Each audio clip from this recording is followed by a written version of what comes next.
السلام علیکم ورحمۃ اللہ وبرکاتہ۔ خلاصہ قرآن سیریز کے 24ویں حصے میں آپ سب کا خیر مقدم ہے۔ انشاءاللہ آج ہم 24ویں پارے کو کلام پاک کے سمجھنے کی کوشش کریں گے۔ سب سے پہلے اس میں سورہ زمر آ رہی ہے۔ اس سورت میں 8 رکوع ہیں، اور یہ سورت خاص طور پر جو اسلامی عقائد ہیں، اور اسلامی عقائد میں سے بھی خاص طور پر آخرت کا جو عقیدہ ہے، اس سے ریلیٹڈ ٹاپکس اس صورت میں بہت ہی دل فریب انداز میں خاص طور پر اٹھائے گئے ہیں۔ بات شروع ہوتی ہے اس صورت میں اللہ تعالیٰ کی قدرت سے، اللہ تعالیٰ کی شان، اس کی بڑائی اور کبریائی سے۔ اس کے بعد پھر رسول کریم صلی اللہ علیہ وسلم کے ذریعے انسانوں کو عام باتیں سمجھائی جاتی ہیں، انسانوں کو اپنے رب سے لو لگانے، رسول کی بات ماننے، آخرت کا عقیدہ تسلیم کرنے، اپنی زندگی کو اللہ اور اس کے رسول کے مطابق جو حکم دیا گیا ہے اس کے مطابق زندگی گزارنے کی ترغیب دلائی گئی ہے۔ یہ بتایا گیا ہے کہ عقل مند کون ہیں، دنیا میں عقل مندی کا کام کرنے والے کون لوگ ہیں، اور ناسمجھی کا کام کرنے والے کون لوگ ہیں۔ وہ لوگ جو دنیا کو بے حیثیت سمجھتے ہیں، اور یہ سمجھتے ہیں کہ یہ دنیا ہمیشہ نہیں رہے گی، اور یہ سمجھتے ہیں کہ آخرت کی زندگی ہی ہمیشہ رہے گی، اور جو بھلائی کے کام ہیں وہی اصل ہیں، جتنے نیک کام ہو سکیں آدمی کو کرنے چاہیے، جو یہ بات سمجھتے ہیں وہ لوگ عقل مند ہیں۔ اس کے بعد پھر یہ بتایا گیا ہے کہ قیامت کے دن جو اچھے کام کرنے والے لوگ ہیں، جب وہ پروردگار کے پاس پہنچیں گے اور ان کے لیے جنت کا فیصلہ ہوگا تو کیا ہوگا، کیسا ان کا استقبال، کس طرح ان کو ویلکم کیا جائے گا۔ اور وہ لوگ جو رب کو ناراض کرنے والے ہوں گے، ان کے لیے جہنم کا فیصلہ ہوگا، ان کو کس طرح ویلکم کیا جائے گا۔ ویلکم ان کو بھی کیا جائے گا، لیکن وہ ویلکم طنز کے طور پہ ہوگا، ان کے مذاق اڑانے کے طور پہ ہوگا، ان کو تانا دینے کے طور پہ ہوگا، اور ان سے اس طرح کی باتیں کہی جائیں گی،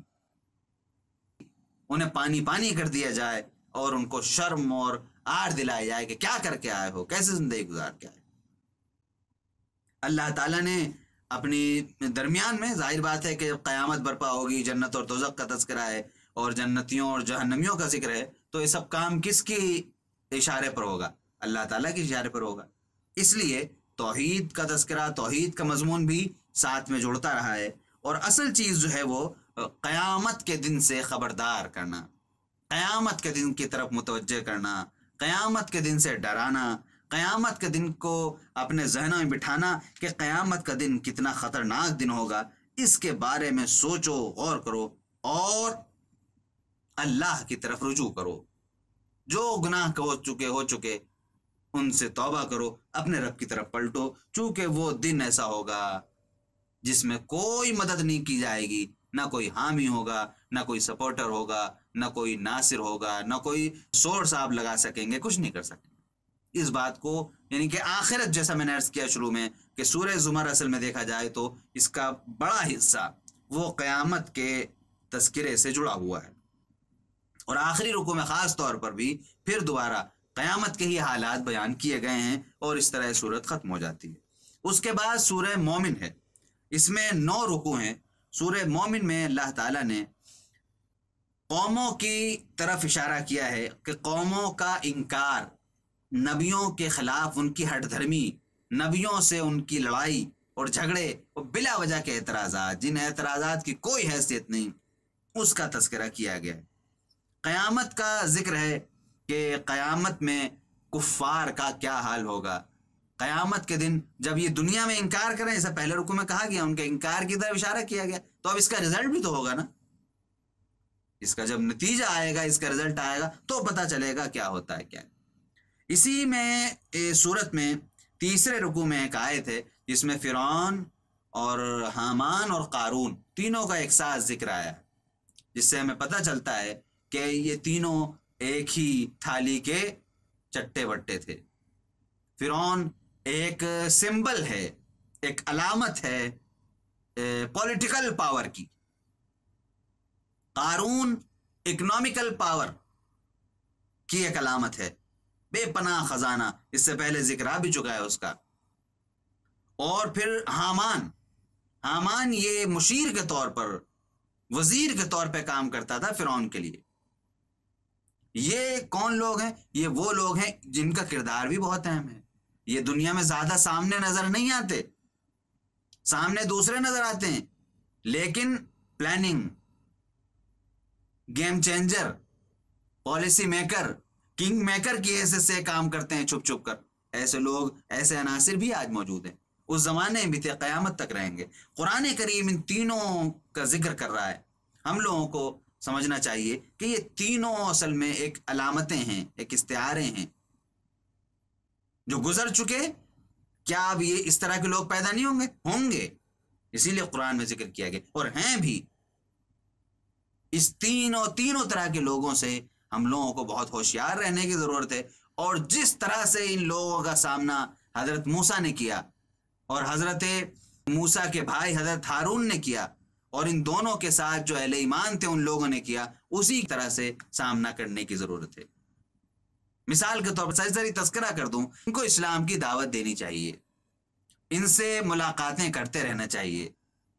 اسلام کو ان کے دل میں سامنے پیش کرتے رہنا چاہیے، اسلام کے سچے اصولوں کو ان کے سامنے پیش کرتے رہنا چاہیے، نرم زبان میں، پیار سے، محبت سے۔ لیکن اگر اکڑ دکھائیں، اگر ایٹھن دکھائیں، اپنی پاور دکھائیں، اتنا پیسہ میرے پاس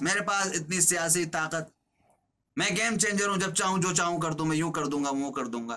اس طرح کی حرکت کریں تو منہ توڑ جواب دیا جائے، دفع ہو جاؤ یہاں سے، تمہاری کوئی حیثیت نہیں، تم نالی کے کیڑے کی جیسی حیثیت بھی نہیں رکھتے پروردگار عالم کے سامنے، وہ ہمارے ساتھ ہے، ہم اس کا پیغام تم تک پہنچا رہے ہیں، ہمیں تم سے ڈرنے کی کوئی ضرورت نہیں۔ ہم اس پروردگار کی بات پیار سے، محبت سے، ادب سے، احترام سے پہنچا رہے ہیں۔ لیکن یہ کہ تم اپنے خدائی کا دعویٰ کرتے رہو، تم سوچو کہ واہ اس کو دبا لیں گے، اپنی پاور دکھا کے دبا لو گے، یہ مومن کے ساتھ نہیں کر سکتے، دوسروں کے ساتھ کرتے رہنا۔ ایسے لوگوں کو مومن جوتے کی نوک پہ رکھ کے اچھال دے، وہ اپنے کسی کو خاطر میں نہیں لاتا، اس کے ساتھ اللہ ہے، اس کو کس کا ڈر ہے؟ وہ اللہ کی معیت میں، اللہ کی رفاقت میں چلتا ہے مومن، وہ تم جیسوں سے ڈرے گا، ایک ایک کر کے نہیں، سب ایک ساتھ مل کے بھی آ جاؤ تو بھی کسی کا ڈر نہیں۔ یہ بہت واضح انداز میں حضرت موسیٰ کا جو رویہ، ان کے قوم کا جو رویہ تھا، جو اہل ایمان تھے، اس کو سب کو ملا کے جب ہم پڑھتے ہیں تو ہمارے سامنے آتا ہے۔ پیار سے دعوت، اپنے موقف پہ بالکل اٹل رہنا، جمنا، یہ دونوں رویے ہمیں حضرت موسیٰ کے ہاں ملتے ہیں۔ اس سے ہمیں آج بھی سبق لینے کی ضرورت ہے، چونکہ اس طرح کے کردار ہمارے سامنے موجود ہیں۔ جب اس طرح کے کردار موجود ہیں تو ان کو فیس کرنے کے لیے بھی ہمیں رویہ وہیں سے لینا پڑے گا، ان لوگوں کو فیس جنہوں نے کیا، حضرت موسیٰ علیہ السلام نے۔ اس کے بعد پھر ایک ہلکا سا اشارہ بھی کیا گیا ہے فرعون کے ہی سلسلے میں، ایک مومن تھا، اس کے ساتھ اس نے کیا کیا معاملات کیے، اور باقاعدہ نام نہیں بتایا گیا ہے، اور اس نے فرعون کو کس طرح سمجھانے کی کوشش کی تھی اس صاحب ایمان نے، اور اس نے نہیں مانی بات، وہ اکڑفوں میں ہی لگا رہا۔ آپ نے ان تمام چیزوں کا ذکر کر کے اللہ تعالیٰ نے اپنی حکمت، اپنا نظام، اپنی نشانیوں کا تذکرہ کیا ہے 6 اور 7ویں رکوع میں، اور اس کے بعد پھر رسول کریم صلی اللہ علیہ وسلم کو ہدایات دی گئی ہیں، اور پھر کفار جو رویہ فرعون کا تھا کہ جب ڈوبنے لگا، جب مرنے لگا تو کہنے لگا آمنت برب موسیٰ و ہارون، موسیٰ اور ہارون کا جو رب ہے وہ اس پہ ایمان لے آیا، لیکن اس وقت کا ایمان قابل قبول نہیں ہے۔ جب موت آ گئی، یہاں تک آ گئی، اب تو ہر آدمی مان لے آئے گا، ہر آدمی ڈر جائے گا۔ اصل تو آزمائش کب ہوتی ہے؟ زندگی میں آزمائش ہوتی ہے۔ جب تک زندگی تھی، جب تک مہلت تھی، تب تک ایمان لانا تھا۔ یہ بھی خاص طور پہ یہاں پہ بتایا گیا ہے، یہاں پر خاص طور پہ اس بات کو پیش کیا گیا ہے کہ عذاب کے وقت،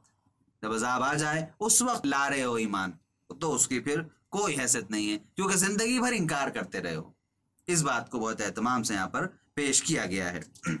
اس کے بعد پھر سورہ حامیم سجدہ ہے۔ اس سورت میں 6 رکوع ہیں، سورہ حامیم سجدہ میں 6 رکوع ہیں، اور اللہ تبارک و تعالی نے قرآن کریم کی اہمیت سے بات شروع کی ہے۔ قرآن کریم سے دوری اختیار کرنے والے، اعراض کرنے والے، کٹنے والے، ان کا ذکر کیا ہے، ان کی بدقسمتی کا ذکر کیا ہے، اور حشر کے میدان میں، محشر میں کفار کا کیا حال ہوگا، کس طرح گھبرا رہے ہوں گے، کس طرح سے پریشان ہوں گے، اس بات کو ذکر کیا گیا ہے۔ اور اس میں 2 آیتیں ہیں خاص طور پر، میں چاہتا ہوں ان کی طرف خاص طور پہ آپ کے سامنے اشارہ کر دوں۔ آیت نمبر 20 اور 21، جن میں پیش کیا گیا ہمارے سامنے کہ جب انسان مر جائے گا اور قیامت کے دن پروردگار کے سامنے پیش کیا جائے گا، تو جب رب کی بارگاہ میں آئے گا، وہاں سوچے گا جھوٹ جھوٹ بول کے نکل جاؤں، کوئی دھوکہ دھڑی کر کے کام چلا لوں اپنا، وہاں یہ سب نہیں ہو پائے گا۔ کیوں؟ فرمایا گیا اس کا جسم گواہی دے گا، اس کے جسم کا ایک ایک عضو بولنے لگے گا، رواں رواں بولنے لگے گا، رواں رواں گواہی دے گا پروردگار کے سامنے، چمڑی کھال بولنے لگے گی، اس نے یہ کیا، اس نے یہ کیا، جھوٹ بول رہا ہے، اس نے یہ کیا، فلاں گناہ کیا، فلاں گناہ کیا، آپ پروردگار تیری یہ نافرمانی کی، تیری یہ نافرمانی کی، سب کچھ بولنے لگے گا۔ تو انسان کے لیے بڑی ہی سخت آزمائش، بہت سخت آزمائش، ایک طرف اللہ کا جلال، دوسری طرف ساری مخلوقات، اور تیسری طرف کٹگھرے میں کھڑا ہوا ہے ایک انسان، اور جھوٹ بولنے کی کوشش کر کے بچنا چاہ رہا ہے، لیکن پکڑا گیا سب کے بیچ میں۔ اندازہ لگا سکتے ہیں ہم کہ کیا حالت ہوگی، کیا حالت ہوگی انسان کی۔ آیت نمبر 20 اور 21 جو ہے اس میں خاص طور پہ اس طرف اشارہ کیا گیا ہے۔ اس کے علاوہ 2 آیتیں اس صورت میں اور ہیں، وہ بھی ہمارے لیے بہت اہم ہیں۔ میں 20 اور 21 بھی، اور 30 سے لے کے 32 تک، 30 سے لے کر 32 تک، یہ 3 آیتیں بھی بہت اہم ہیں۔ اس میں اللہ تبارک تعالیٰ نے فرمایا ہے کہ یہ کیفیت تو ان لوگوں کی تھی بھی جو بتائی گئی 20 اور 21 میں، جو نافرمان بندے ہوں گے، ایک ایک چیز گواہی دینے لگی۔ دوسری طرف وہ لوگ جو اہل ایمان ہیں، جو اللہ کی بات کرتے ہیں، ایمان لاتے ہیں، نبیوں کی باتیں مانتے ہیں، ان کے بارے میں کہا گیا کہ جن لوگوں نے اس بات کا اعلان کیا، ان الذین قالوا ربنا اللہ، جنہوں نے اس بات کا اعلان کیا کہ ہم تو بھائی صرف اسی کو رب مانتے ہیں، وہی پالن ہار ہے، وہی کھلاتا ہے، وہی پلاتا ہے، وہی جلاتا ہے، وہی مارتا ہے، اس کے علاوہ کسی کے پاس کچھ نہیں ہے۔ اور صرف یہ دعویٰ زبان والا نہیں تھا، بلکہ عمل بھی تھا، اس پہ جم کے بھی دکھایا، اس پر انہوں نے جم کے بھی دکھایا۔ تو ان لوگوں سے کہا جائے گا کہ ان کے اوپر فرشتے نازل ہوتے، تتنزل علیہم الملائکہ، زندگی میں بھی اور آخرت میں بھی۔ زندگی میں فرشتے ہو سکتا ہے ہم نہ دیکھیں، ہمیں فرشتے نظر نہیں آتے، کسی اللہ والے کو آ بھی سکتے، اس میں کوئی مسئلہ بھی نہیں ہے، تو ہو سکتا ہے ہم فرشتوں کو نہ دیکھیں، چونکہ وہ نہ نظر آنے والی مخلوق ہے،